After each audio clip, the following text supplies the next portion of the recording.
болу. Бауырым, тағы бір күшті сабаққа қош келдің. Үй тапсырмасын орындағаныңды көріп тұрмын.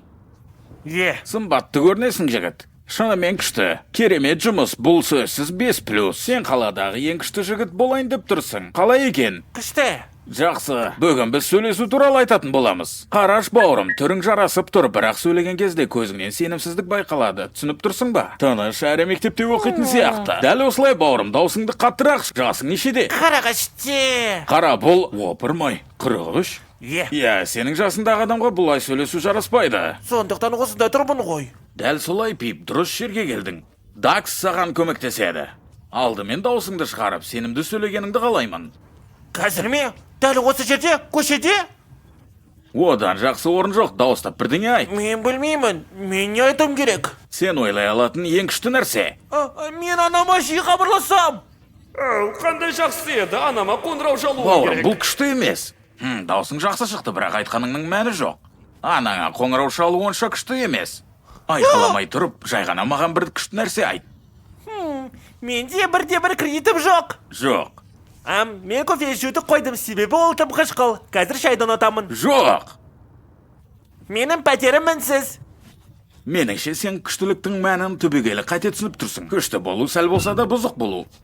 Ережелерді бұзу, дөрекі болу, жауапсыздық, жұдырықтасу, тебу, жыныстық қатынасқа түсіп және жендіктерді жеу. Оған дайын екеніңізге сенімдісіз бе? Жарайды, менің естігенім келгені осы. Бірақ кішіден бастау керек. Білетін ең жаман боқтық сөзді айт. Дәл қазір осында көшеде ме? Осында көшеде.